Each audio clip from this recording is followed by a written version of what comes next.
Thanks everybody for joining us. We're on the territory of the Lekwungen-speaking peoples, the Songhees and Esquimalt First Nations. I will be brief. We to a family from Connecticut, and they're in this afternoon, so we'll have to be out of here. Short-term rental joke? Come on, come on, come on. Thank you, thank you. The short-term rentals are a popular way to spend a vacation. For my own family, we've enjoyed staying in short-term rentals across Canada and in the United States. But without question, short-term rentals have gotten out of control. We have a situation in our province where the top 10% of hosts account for 50% of the income for short-term rental. We have seen a 20% increase in the number of short-term rental listings in British Columbia in the last year alone, to an all-time high of about 28,000 listings. That means that thousands of homes that used to be available for people to buy or rent are now off the market. And people who are looking for a decent place to live are struggling more than ever. Jurisdictions worldwide, as have cities across British Columbia, and we've seen them take action. In Vancouver, for example, they have seen 800 units that previously were short-term rentals under their rule reforms come back onto the market in that city. But we also know that rule breaking around these municipal initiatives has been rampant. It is incredibly difficult for municipalities to enforce the rules that they pass. Our estimates are that about half of short-term rentals are not compliant with municipal licensing rules. We need to support municipalities in enforcing those, and at the provincial level, we need to establish standards to protect housing for British Columbians. This is entirely in keeping with our government's actions to date. We passed the speculation and vacancy tax to get vacant homes held by investors open for families. We're working with municipalities to set targets around building new homes for people. We've added staff and resources to the residential tenancy branch to support people who rent their homes and support tenants facing abuses by landlords. And we've delivered, and in the process of delivering, 77,000 new homes, opening homes for people with more to come. This is one more step in our work to address the housing crisis. That's why today I'm proud to announce we're taking strong action to crack down on the abuses in the short-term rental market. There are three key actions that are outlined in the bill that was introduced by the Housing Minister today. I want to thank you, Mr. Kahlon, for you and your team's work on this. The first is that if you live in a city with 10,000 people or more, there will be a provincial legal requirement that you not operate a short-term rental unless it is part of your principal residence, either a secondary suite or a laneway home. In addition, we are eliminating what are called non-conforming clauses. It's a technical loophole that allowed, in Victoria, for example, 1,600 short-term rental units to continue operating despite municipal rules that apply to everybody else. As of May 1st, those rules will apply equally across the city, and that loophole will be closed. The second action is we're establishing a floor across the province for municipalities 10,000 or more to ensure that the same rules are in place across British Columbia, and backing it up with provincial enforcement, a new enforcement team that will support the efforts led by municipalities and regional districts. And then finally, we're increasing the fines associated with breaking the rules for both individuals who decide that the rules shouldn't apply to them, as well as for the platform companies that would decide to flaunt these rules. This accountability is essential and will support local governments with the data that they need from these platforms to be able to ensure that their bylaws are effective. These actions will return literally thousands of homes back to the market. We are taking an all-hands-on-deck, all-of-the-above approach to housing. This is one more step in our larger housing strategy to ensure BC is a great place to visit for tourists, but also to live for the people who make this province go. And with that, I'd like to turn things over to the Housing Minister, Ravi Kahlon.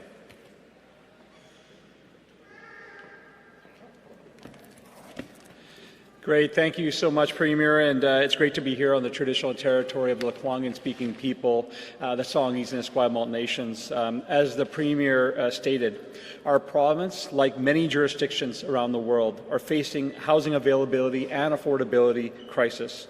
British Columbia is a great place to live, but people are facing big challenges right now, especially around finding an affordable place to call home. Now, we have made some real progress and investments in tackling this crisis. We've fought to get speculation out of the real estate market through record investments. We have delivered, or in the process of delivering and building, 77,000 homes, and we know that the work won't stop there. In BC, we welcomed 240,000 people to our province in the last 2 years. It's clear that we need more housing to meet the current and growing needs of our province.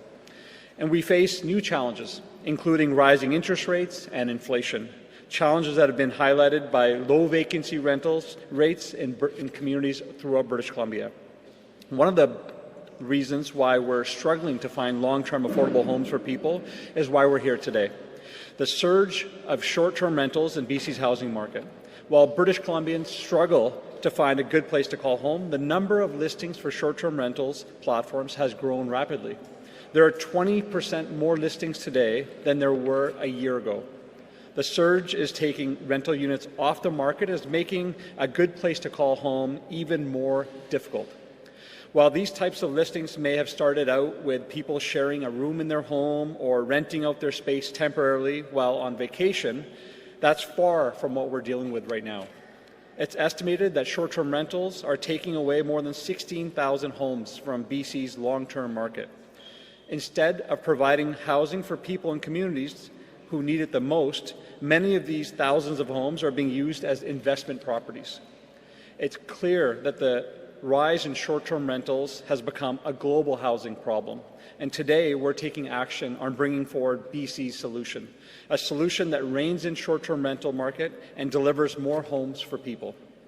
Our legislation, which was just tabled in the House, focuses on three key areas: increasing fines and strengthening tools for local government, turning more short-term rentals back into homes for people, and establishing a new provincial rules and enforcement team. Let me take a quick moment to go through in some details. Local governments have asked for more stronger and more effective tools to deal with short-term rentals, and we are listening. Through this legislation, we'll be giving local governments the ability to increase the fines for hosts breaking municipal bylaws rules from $1,000 to $3,000 per infraction per day. We're also making sure people are playing by the rules by making mandatory short-term rental platforms to share their listing data for homes throughout BC. A key request from municipalities that would provide provincial oversight and help local governments better enforce the rules. This will help local enforcement. If hosts are not playing by the rules, this legislation will require platforms to take down those listings. We are also giving regional districts the ability to issue business licenses to better regulate short-term rentals, something they've previously not had access to. Now, as mentioned, our core focus of this work centers around returning more of these STRs back into places where people can live. That's why we're bringing in a principal resident requirement for communities with the highest housing needs and low vacancy rates. The average vacancy rate in these communities is 1.7%, and in many of them, it's much, much lower. This means that people living in communities with more than 10,000 people will still be able to rent out their home or a basement suite through Airbnb. But people will no longer be able to buy multiple properties and use them for STR platforms to make huge profits, while taking away homes for people who desperately need them. In other words, hosts will be limited to renting out one suite on their property, which could include a secondary suite or a laneway home. We have taken a thoughtful approach and provided exemptions for tourism communities as well as smaller communities for this requirement. But every community is facing a housing shortage and struggling to find homes for their local workers, and so they have the opportunity to opt in to the primary residence requirement. We're also taking action to close the long-standing clause here in Victoria and other municipalities. This clause allows entire buildings to play by different short-term rental rules than the rest of the city. It's called the legal non-conforming rule, and it's clear it's being taken advantage by many investors. This now means if a city has a short-term rental bylaw and wants it to apply everywhere, it can. And lastly, we're developing a province-wide registry for all short-term rentals. This registry will provide hosts with registration numbers to show that they're compliant, that they're registered, and that they're following local rules. And in those rare cases where people decide to ignore these rules, we're also bringing in a provincial compliance and enforcement team. I have traveled across the province, and in every community, people are demanding action on short-term rentals. As the number of short-term rental listings continues to rise in BC, people are paying the price. Rents are through the roof, and people can't find an affordable place to live. And that's why we're taking action here today. This is a big piece of legislation, and some of the minor details around exemptions will be worked out through regulations in the coming weeks. I encourage people to go to gov.bc.ca/short-term rentals for more information. And what I want to make very clear today to the people of BC is that if you want to use Airbnb, VRBO, and other short-term rental platforms, you still can. We are not targeting the hosts who may rent out their house when they leave on a vacation or someone who rents out a room in Airbnb. But those are you that are renting out dozens of short-term rentals to make a huge profit while taking away homes for people. You should probably be thinking about a new profit scheme in the very near future. This is a very strong step in tackling this challenge, and one that will return thousands of condos and townhouses and homes back to homes for people in British Columbia. We're looking forward to bringing forward more legislation this fall that will deliver housing and homes for people, and I want to now invite the Victoria Mayor, Marin Alto, to come say a few words.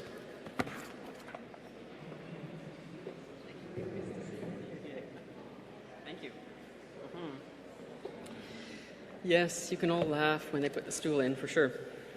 Thank you, Premier, and thank you, Minister, and thank you for acknowledging the territories in which we're all standing today. It's important for us to always take a moment to acknowledge that everything that we do here at the Legislature and certainly throughout the City of Victoria is here on the lands of the Lekwungen people, the Songhees, and the Esquimalt nations, and we thank them always for their generosity and their grace in allowing us to continue to do so.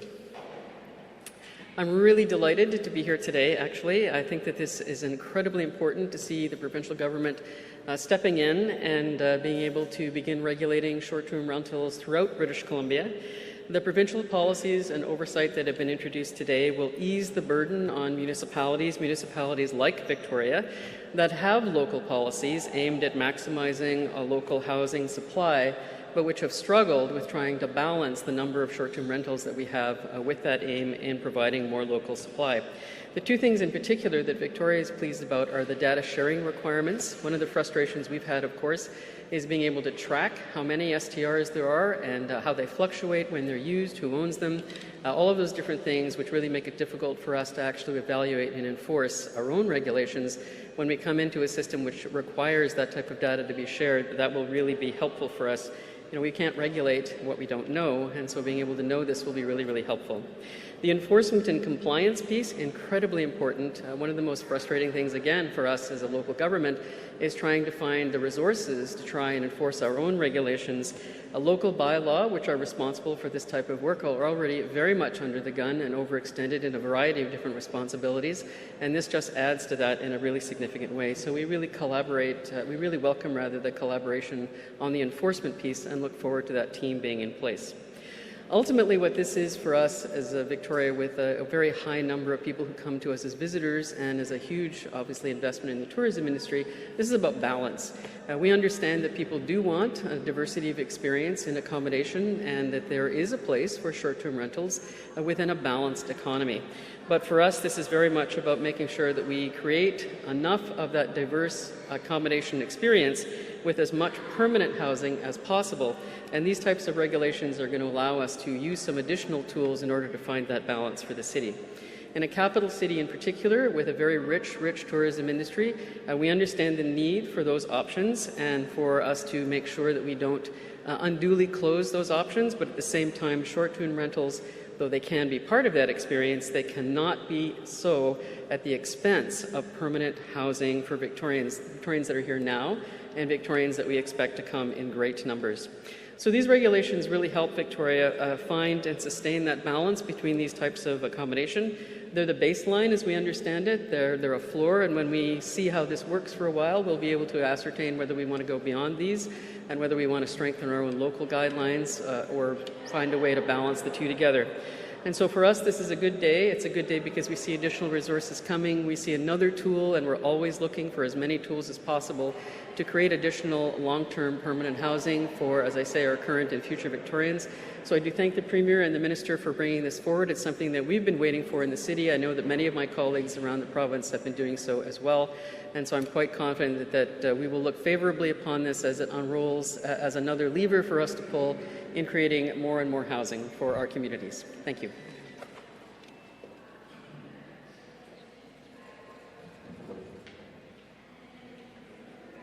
Thank you for today. We're going to turn to questions from the media right now. There are many questions here on the floor. Every member of the media will be limited to one question and one follow-up. We're going to start with Rob Shaw from Czech News. Go ahead, Rob. Premier, how do you determine once this is up and going whether it is successful, given you mentioned the speculation tax, for example, which has increased an abstract number of actual rental units but doesn't appear to have brought rental rates down or vacancy rates improved? So how do you determine that this is successful, say, a year from now? Well, I think at this stage, British Columbians who are looking for a place to rent or to buy understand that there's no silver bullet that's going to address the housing crisis we faced.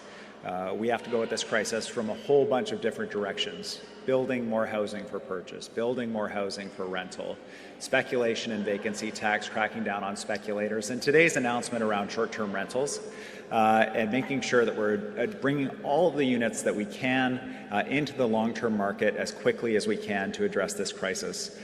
It will make a difference for every single family that accesses a unit that used to be in a short-term rental and it comes into long-term rental.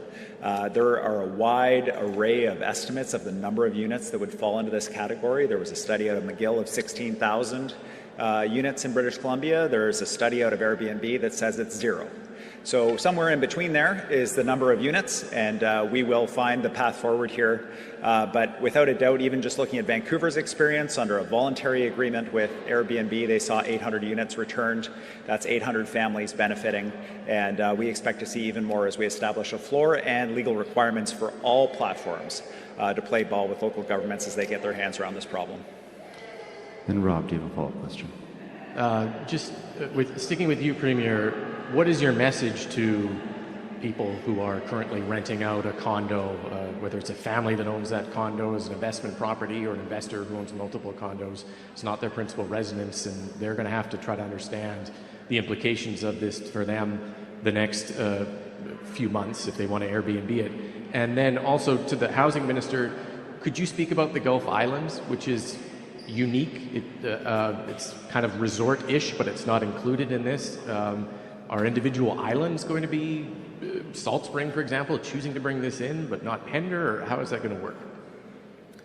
So the message to British Columbians is a straightforward one. For those folks looking for housing, we're on your side. We're looking for and identifying any housing we can find to bring it available for you and your families to rent and to purchase. For those who are operating multiple units on short-term rental sites, the rules are changing. The rules are changing effective May 1st once this legislation passes, which we expect and hope that it will, and that you should bring yourself up to speed about those rule changes to make sure that you're operating within the law. And our hope is that short-term rental operators either convert to long-term operators or put their homes up for sale so that British Columbians have a shot at buying them. Our next question is going to come from Richard Zisman on Global News. Go ahead, Richard. Oh, forgive me. Yeah, thanks. I'll just take that second question from Rob. So it's obviously a very important step with this legislation for regional districts, because one of their big asks was the ability for them to be able to license those homes that are using short-term rentals. So with this legislation, this allows them to be able to do that. And of course, Salt Spring now can have a discussion about whether they want to have principal residence requirements. I suspect suspect, given their housing challenges, that they will likely want that, and they certainly can pass a council motion, and we would be happy to make sure that they're included in the new requirements. Our next question is going to come from Richard Zisman from Global News. Go ahead, Richard. Premier, there's a severe lack of hotels in Vancouver and in Victoria. If you remove these properties from the vacation rental stock, inevitably that's going to drive up the prices of hotels and make it less advantageous to Vancouver for people to come visit. What do you say to the tourism sector around the impacts that this is going to have on that pressured stock? Well, we know how important the tourism sector is to our provincial economy, which is why we've drawn the outlines of this pretty carefully to make sure that tourism-dependent areas are still able to monitor their own communities and make sure that they have housing for tourism workers, as well as accommodation for tourists. There are parts of the province where there are no hotels, where Airbnb is the only accommodation for tourists. And you'll see in the legislation that the municipalities that are included are 10,000 or more, and the option for local governments to opt in if they choose to do so. We do expect that this will lead hotel chains and others to look at investing in additional hotel space in British Columbia, purpose-built accommodation for tourists. One of the challenges that sector has had about making decisions to invest is the rapid growth in short-term rentals, undercutting markets for additional hotel spaces. This will provide clarity for them about the direction our province is going. As well, it'll provide housing for the workers that work in those hotels, that work in the tourism sector, to be able to actually live in the communities that they serve. Richard, do you have a follow-up question? Just on that, would you rather see someone build a hotel in downtown Vancouver or a condo building in downtown Vancouver? Like, who are you trying to encourage to come stay and live in those cores where we require that? And to the idea of the tourism-based economy, those communities smaller than 10,000, what message does it send to them that there is, in essence, it's up to you, we'll leave it to you, when these are extremely complicated decisions for them? I know you heard from New Denver at UBCM. There is a real challenge here with balancing space for the people who live there, but also space for tourists in seasonal times. You know, it's critically important for us to recognize in smaller and rural communities that their experiences are different. Their requirements are different. That's part of our overall rural strategy, is to create the space for these smaller communities to make the choices that are best for them. So when we give regional districts the ability to issue business licenses for short-term rentals, and they choose to take us up on that, they can choose how many short-term rentals do they need for their community in order to support the tourism market. How is that impacting their local housing? We're empowering them to be able to do what they should be doing as local governments, which is providing that necessary balance. As far as the housing crisis goes, it's really all of the above. We need so much housing of all different kinds. That's why our housing targets with local municipalities reflect a number of different types of housing, and why our work around expediting and speeding up the approvals processes at the provincial level are independent of the type of housing. We just need more housing to support the rapid growth in our province's population. Our next question will come from Mira Baines from CBC. Go ahead, Mira. This question is from my colleague Justin McElroy. Why leave it up to municipalities to decide the actual fine amount? Yeah, thanks for the question. So the fine amount has moved from what was originally $1,000 a day to $3,000 a day. There will be a fine associated with hosts for them to comply as well, which we're going to work through in regulations in the coming weeks, but it will be similar to what we've seen in Quebec. And Mira, do you have a follow-up question? Yeah. How many people will be on the enforcement unit, and why will it work better than in Vancouver, where there's clearly dozens and dozens of properties skirting the regulations every day? Sorry, Mira, can you say the question again? Yeah, it's just how many people are on this enforcement unit, and why will it work better than in Vancouver, where there are clearly dozens and dozens of properties skirting the regulations every day? Well, there's a few things. I think first is that now hosts by legislation, will be required to take off any property that does not have official licensing, both from the local government and from the province. We, through the data we collect, through the Ministry of Finance, etc., have information about who has a primary residence, what is their investment property. So we'll be able to link the two informations together to ensure that people are following the rules. So the tools that weren't available for local government previously is now available to them through this legislation, and that's why we're seeing already the response from City of Vancouver, Victoria, Kelowna, and other communities was they just didn't simply have the tools before. The companies, the host platforms, didn't have the requirement to follow the rules, and now they do. Our next question will come from Wolf Deppner from Black Press. Go ahead, Wolf. Thank you for taking my question. Premier, why not take a more radical approach? If the housing situation is as dire as you say it is, and I think most people in this room would agree with that, why not ban these short-term rentals outright? Why not make a more radical cut, a more radical solution? Well, the goal here is to recognize that short-term rentals do fill a need in a number of communities around tourism, around individuals who need an additional stream of income to be able to support their costs of daily life. We recognize that.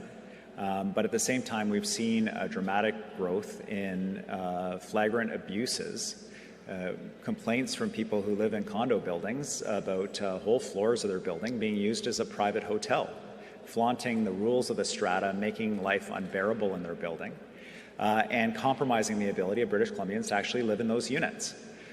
So we are taking this step to make sure that we're addressing those abuses and those excesses. We're going to monitor it very carefully, work with local communities and with British Columbians to make sure they're seeing the kind of results that we want to see. And if we need to take additional steps, we will. But this is just part of a larger housing strategy. And our goal is to get to the place where we see those vacancy levels rise so that there's more space for people, so that people are able to do more short-term rentals. This is a situation-dependent response. What are the vacancy rates? Are people able to find the housing that they need? And we're taking action on that. And Wolf, do you have a follow-up question? Yes, thank you. And I want to follow up on a question that my colleague asked about enforcement. How concerned is the province that this additional investment in terms of enforcement, some of these additional rules around where municipalities are, the 15-kilometer rule, how concerned is the province that this is going to create a more burdensome bureaucracy? Well, the challenging situation we've had is that cities that want to deal with this problem have been trying to figure out how to enforce it. Short of parking a bylaw enforcement officer out front of somebody's house to watch people go in and out, or search through a website and try to map up a dot on a map with a specific address and try to pair that up. I mean, you had to be basically a private detective to figure it out. This new legislation and the registry will create the ability to just spit out a printout of numbers of the business licenses that they can match up with the business licenses on the platforms, which will be legally required to cooperate with us. Shouldn't depend on the situation like the City of Vancouver, where they were able to enter into a voluntary agreement with Airbnb for that one city, for that one platform. This requires information disclosure to cities, so they don't need to be detectives. There's one person at a desk can check off the business licenses and make sure that everything is as it should be. And we'll back it up with provincial enforcement as well. It's going to simplify things, it's going to set a floor for the entire province, and it's going to make it actually possible for municipalities to enforce. But I feel a bit ill-placed to talk about the experience of cities in enforcing this when we have a mayor right here who's been trying to do exactly that. Maybe I'll turn it over to Mayor Alto. Thank you. It is easier. Yeah, we actually think that this is one of the most important parts of this, is the enforcement piece. And so, just as the Premier has said, we spend an enormous amount of time in Victoria with our bylaw staff trying to do the detective work that he described, to the point where occasionally we actually do find folks who are renting not according to their terms and their licenses. And then we have a very complicated process that goes forward when we try and either terminate those licenses or restrict them in some way. There's an appeal process. It takes time both with staff and with council. Looking at this as a provincial floor, as has been described, allows us to actually do some very simple work and be able to identify when folks are legally doing what they're supposed to and not. And that means that we have an easier ability to be able to enforce our own regulations, which may in fact be even more stringent than the provincial ones. Our next question is going to come from Katie DeRosa from Vancouver Sun. Go ahead, Katie. Premier, why does it take a year to establish the provincial registry, and are you concerned about creating essentially a black market? Because in New York, there's only been 2% of the 20,000 short-term rentals that have actually registered as they should, and a lot of them are just posting on Facebook Marketplace. So what are the risks of that? Yeah, it's hard for me to speak about the New York experience, but what I can say is, in terms of what I've seen from New York, is we share a concern with that city that the housing for the people who make the city go is being eaten up by short-term rentals. And we have the same issue here in British Columbia, 20% growth in a single year of our short-term rental listings at a time when people are desperate for housing. You know, the goal here is making sure that this is an easy to enforce mechanism. The law creates the ability for us to create the registry. The registry links primary residence declarations. Is this your primary residence? Business licenses issued by municipalities and by the province, and compiles that information in a way that's accessible for local governments. It will take some work with local governments to make sure that our systems are able to talk to each other, for the Ministry of Finance's database around primary residence to be able to work with this. We're going to get it right, and we're going to make it very easy to enforce, but we're not waiting. These rules will be in place effective May 1st. The fines will apply effective May 1st. All of the tools that municipalities already have will be able to be deployed with these additional provincial authorities as of May 1st. The registry is an additional tool that makes it easier to enforce those rules and makes them more meaningful. Follow-up question, Katie. Do any NDP MLAs have secondary suites, or short-term rentals right now? And can I ask this similar question to Mayor Alto? Do any Victoria councillors have secondary or short-term rentals? Oh, yeah, sure. Yeah, that was no, I'm not declaring that I have one, no. Thanks, Premier. There is no MLA that I'm aware of that has a short-term rental within the communities as we've defined here. And if there were an MLA, they would have to follow the same rules as everyone else is going to have to follow. We want to make sure that whatever rules are in place are being followed by everyone. It doesn't matter whether you're an MLA or not.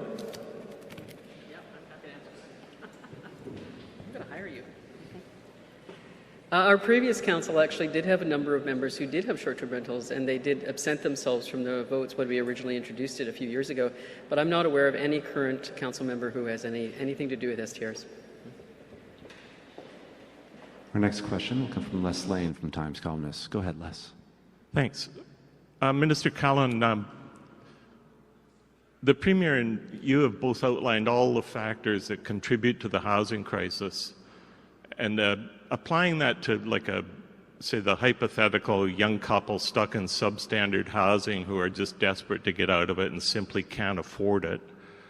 What, of all those factors that you are dealing with, the short-term rental, how much of a issue is the short-term rental? Is it the top one, or is it in the top three, or where does it stack up? Well, I've had the opportunity to talk to families who are living in RVs, working full-time jobs, living in RVs, while we've got people who are buying 3, 4, maybe even more than 5 homes as investment properties. And that's simply wrong in the middle of a housing crisis. And so that's the core of what we're trying to address here. There's a lot of working families who are struggling to find an accommodation, just a place to rent, and are living in RVs because of it. And so if we can get even half of the 16,000 plus empty homes, or the homes that are being used for short-term rentals, back in the market, that's 8,000 homes for families to be able to have in British Columbia. So, I think when we talk about addressing the housing crisis overall, this is one piece of it. There's no one solution, as the Premier highlighted, will solve the entire housing crisis. But we have multiple things that we have to do, and we have to do all of them at the same time. We're addressing this today. We have legislation coming to allow us to be able to get to decisions quicker, get more housing built faster, all types of housing, both not-for-profit as well as market housing. So this is an important piece, but there's a lot more coming. And Les, do you have a follow-up question? Just on this whole phenomenon, I guess, Airbnb is I think 15 years old. It was formed in 2008. And I think I was just tracking our coverage. About 2015-16, the short-term rentals started to become a problem. We've been dealing with this for 8 years now, and it seemed like this thing just grew out of control in a very short time. Were there any flags along the way that government could have seen to address this a bit earlier? Thanks, Les. I think, when we think back to the introduction of Airbnb and short-term rental platforms, the idea was that you would rent out additional space in your place. When you're running a B&B, you rent out a room and you provide breakfast. This is an Airbnb system. It evolved to where we are today. For me, one of the flags that really drove home the issue was in the early stages of the pandemic, when it became apparent that the pandemic was going to be with us for a while, that there were going to be border restrictions, that people weren't going to be traveling. And I saw on Reddit, I saw people posting listings of apartments with photographs that very obviously were staged for short-term rental, but that they were up now for long-term rental because travelers weren't coming to British Columbia in the same kinds of numbers. And so people were taking short-term rentals off the market and opening them as long-term rentals. And people were saying, look, this is evidence of what we've been talking about. We're losing long-term rentals. It was certainly instructive for us to see the study out of McGill, independent of Airbnb, concluding that there were 16,000 units that fall in this category of what should be long-term rentals in the short-term rental market, and the size of the impact that would have. But we had already made the decision to get as much housing as we could open for people that are living this crisis right now. From the speculation and vacancy tax through to today's initiatives. It will take us time to build the housing that we need, and so any units that are available that we can get open for people, we need to get them open. Our next question will come from Rob Buffum from CTV News. Go ahead, Rob.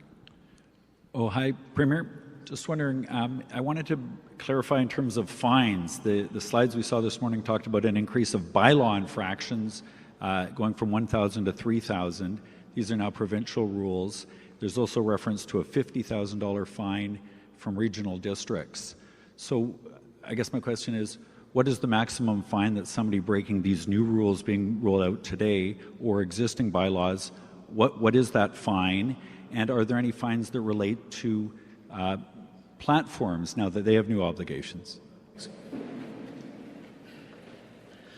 Thanks for the question, Rob. The local governments have said to us that a lot of folks who have been breaking the rules, their bylaw rules in their communities, see the $1,000 fine as just a cost of doing business. And they've been just saying, we're going to bypass your rules and we'll just pay the fine.